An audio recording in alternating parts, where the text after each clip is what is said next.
I shouldn't have dropped it there. Hey folks, welcome back. Got a new toy. It's a member of the Homestead Fabricator family. Hi folks, welcome back. I've got a new member of the Homestead Fabricator family.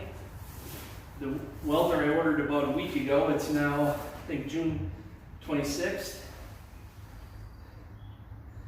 This is a bit exciting. When the UPS truck arrived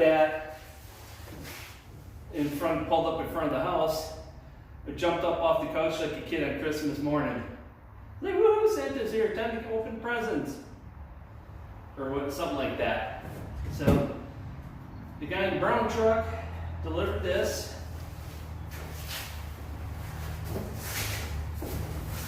This is the welder I bought. I think it's a heavy son of a gun. I'd like to have had a proper table to do this on, but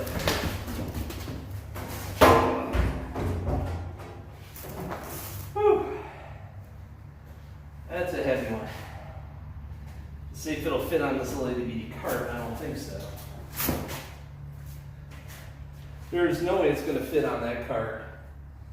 On the welding cart I had for the Harbor Freight 90 and flux core welder and the SlachArc. This thing is not going to fit. This is the Everlast 211 SI, specifically the MTS 211 SI. It's got synergic MIG with the pre-programmed settings, regular MIG, does spool gun, stick, and DC TIG. Now, I don't have the gas to try it out.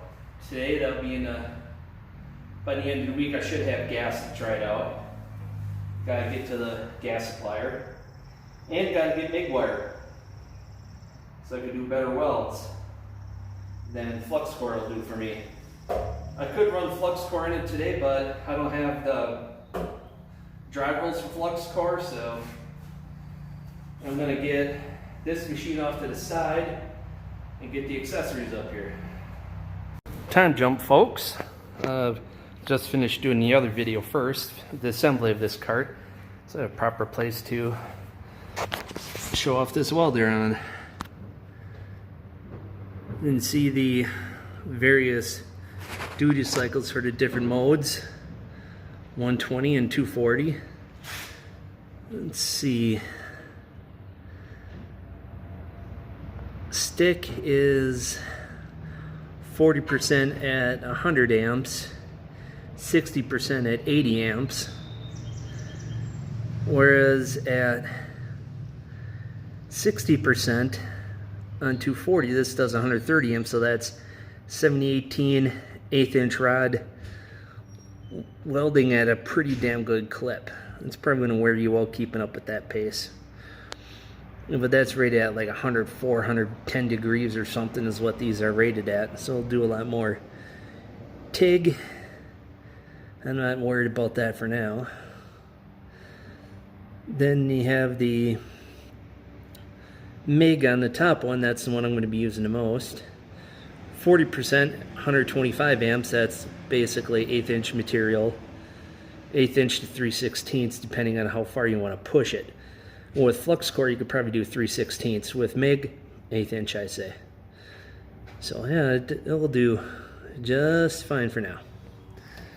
Let's pop open this hood, take a look at the insides. So many people have done videos on these welders.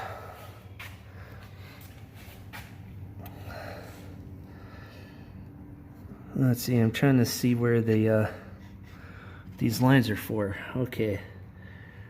This red line here is for gas, that's another cable. This is the ground.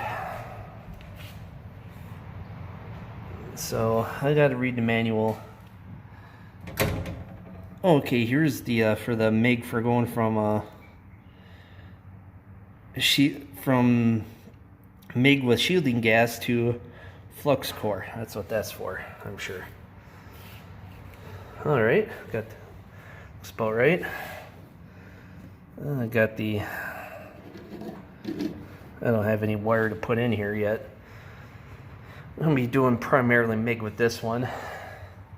Keep that little one for flux core, and I have that one for stick, so I could do. I don't have to switch cables around, even though with this machine it's just a matter of a couple cable swaps to go from MIG to stick, and that would be it. Not a whole lot to say about the insides. Cast aluminum feed roller block.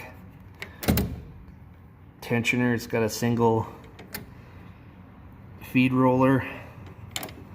The bigger Everlast ones have 2 drive rollers, or feed rollers.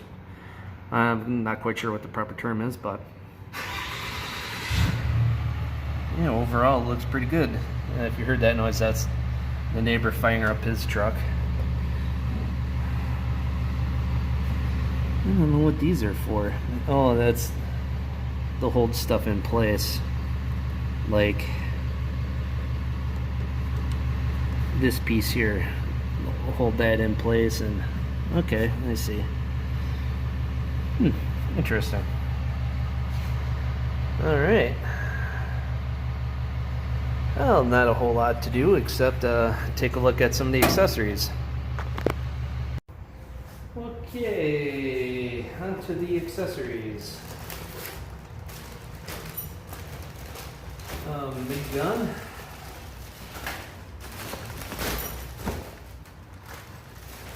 Should be supposed to be this is supposed to be like a 10-footer. It's barely 6. Well, maybe by the time I stretch it out. Let's see. For the 6 foot here, more like an 8 foot. I was expecting 10. I'm going to be getting myself a bigger one. I don't know. MIG gun feels feels alright, but it'll feel different with gloves on. Let's see if this is just basically a slip fit. It might give it a little twist to help get it off. I don't know what tip they put in there standard. 0.8. I'll have to see what that is. I'm not familiar with that. Okay, you got this. You got, oh, here you go. 2 extra tips and a handy dandy wrench.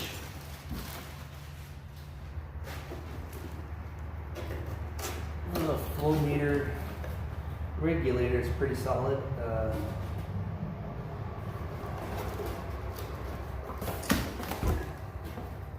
Oh, it's got a flow meter and a regulator gauge. Okay, that's nice. A flow meter, so you can know how much gas is actually going on in cubic feet. That's the way a lot of, my impression is that's the way a lot of people do it. Go by that instead of PSI, because PSI varies all the time, but the flow rate, you can, at a glance, you can tell what it is. And if you wanted to, you could put a piece of tape on there, or a little, you know, like on the side here, like a little white tape or something. If it's not right where that is at a glance, you know to immediately stop welding and go check your gas supply, or how much, basically recheck your gas settings to make sure you have enough flow, because with pressure changes it could change the flow rate. I'm not sure on that, but that is all possibility. That is a possibility. This is a nice brass unit. Put that back in there. This nice little cozy box. I don't have. Put the MIG accessories right in there. TIG torch and accessories. I don't see tungsten in here. I may have to get that separately. That I do not see, so I'll probably have to get tungsten separate, but it comes in a nice looking denim thing, coating on there. Oh, let's see, set that over here. The adapter cord for run it on 120. Got that. Gas hose from the flow meter regulator to the welder. Got, it seems like probably aluminum or thin gauge steel foot pedal for the TIG. As you can see, it's a very big foot pedal. There's my hand, so yeah, it's the size of my hand, so that's good. And for the stick welder stuff.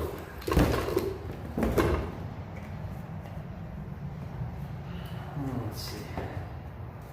Holy cow, does this have a spring in it? My goodness. I happen to have the stick holder from the SlachArc 160. Squeezing them, this is easy. This one you really have to squeeze to open it up. This feels like it's got twice the spring. That's the difference between like a $140 machine or $160, whatever that was. I'd have to check the price of that. Versus $1250 for the Everlast MTS 211 SI. Looks to be about identical cable size going into it. Definitely this one is way stronger. Yeah, this one's definitely going to hold up a lot better. On this electrode holder, this is like a plastic, whereas this seems to be like a cast metal of some sort. Probably, you know, could be cast aluminum, but whatever it is, it's pretty stout piece, especially with that spring. So that's a comparison of a very cheap electrode holder and one from a pretty good quality machine. And for the ground clamp, junk all messed up here.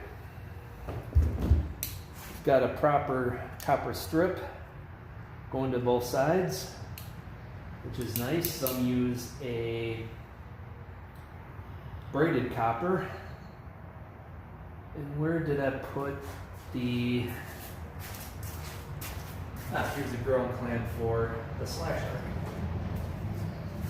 So you can do a comparison of these. Clamp is huge. You know, it's like the next size bigger. So spring effort. Effort's about the same. This one may have a little this one has a heavier spring, but it's the same effort because of the length. But here's the difference in the SlachArc. It has braided copper on the electrode, on the ground clamp. Well, otherwise the difference in the quality of these is really no different. This had a solid copper strip, you know, but here's the difference. I can't swap it out because these DINS connectors, two different sizes. This is the Everlast and this is the SlachArc. The reason why they make these in two sizes for the small machines so you can fit everything in there. It's a packaging thing.